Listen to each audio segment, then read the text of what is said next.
दिवस हम लोग मनाए हैं। जैसा कि आप लोग जानते हैं और सभी लोग जानते हैं कि 15 अगस्त 1947 को हमारा देश आज़ाद हुआ और सभी बार हम लोग जानते हैं कि ये आज़ादी की कहानी ही जानते हैं कि कैसे कैसे आज़ादी मिली। मगर आज आज़ादी से हटके कुछ बात बतलाने जा रहे हैं आप लोग को कि आप जैसे देख सकते हैं, आप लोग पढ़े लिखे ही हैं, अभी बांग्लादेश की क्या स्थिति है। ये देश एकता और अखंडता के साथ चलती है।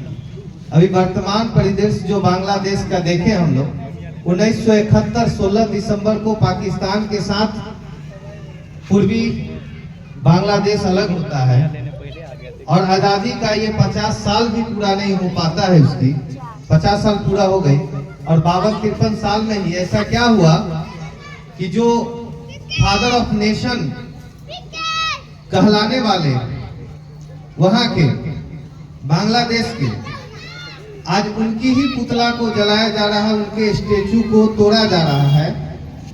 ये कैसी आज़ादी उन लोग को मिली। और हम लोग 78वां स्वतंत्रता दिवस मनाते हुए भी आज हम लोग एकता और अखंडता के साथ मनाते हैं, क्योंकि जानते हैं कि अगर कोई देश को चलाने के लिए जब तक हम लोग की जो ब्यूरोक्रेसी पावर है, जो संविधान है, वो जब तक मजबूत रहेगी, देश में एकता और अखंडता बनी रहेगी। आप जानते हैं कि सभी देशों की कैसे संविधान को पिरोया गया है। जैसे म्यांमार में सेना तख्ता पलट कर दिया, बांग्लादेश में सेना तख्ता पलट कर दिया, पाकिस्तान में कई दफा, आज तक तो 5 साल पाकिस्तान में कोई सरकार चला ही नहीं, तख्ता पलट हो गया। और आपको जान के आश्चर्य होगा कि भारत का संविधान किस ढंग से बना है। सेना प्रमुख से ऊपर में CDS और CDS से ऊपर होता है रक्षा मंत्री और उस रक्षा मंत्री से ऊपर होते हैं राष्ट्रपति और राष्ट्रपति जानते हैं कि प्रधानमंत्री के अनुसार ही चले। आप समझते हैं कहीं ना कहीं सेना को देशभक्ति के लिए यहाँ की सेना बेहतरीन है। हम लोग जानते हैं कि और देशों की सेना क्या होती है कि सत्ता के लिए परेशान होते हैं, मगर हमारे भारतीय सेना देश के लिए परेशान है। देश टूटना नहीं चाहिए।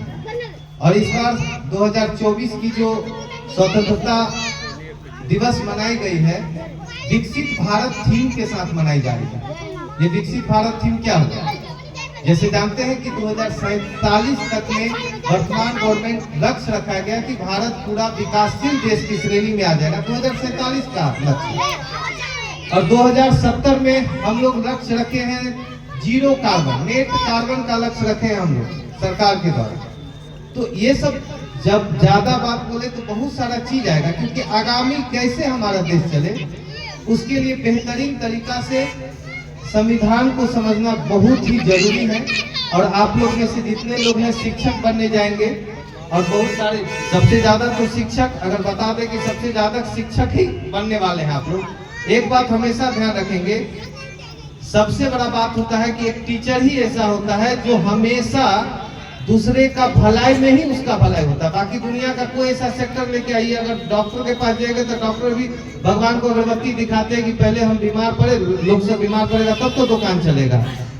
अगर वकील के पास जाइए तो वकील भी सवेरे सवेरे अगरबत्ती दिखाते हैं कि झंझट फंसेगा तब तो, क्योंकि उसका में पहले बुराई होता है लोगों का, तब उसका भलाई होता है। और एक शिक्षक ही पेशा ऐसा है जो हमेशा चाहता है, बाकी आप कोई भी सेक्टर उठा के लेते आइए, शिक्षक ही एक ऐसा पैसा है जिसमें वो चाहता है शिक्षक कि अपने छात्र हमेशा आगे बढ़े।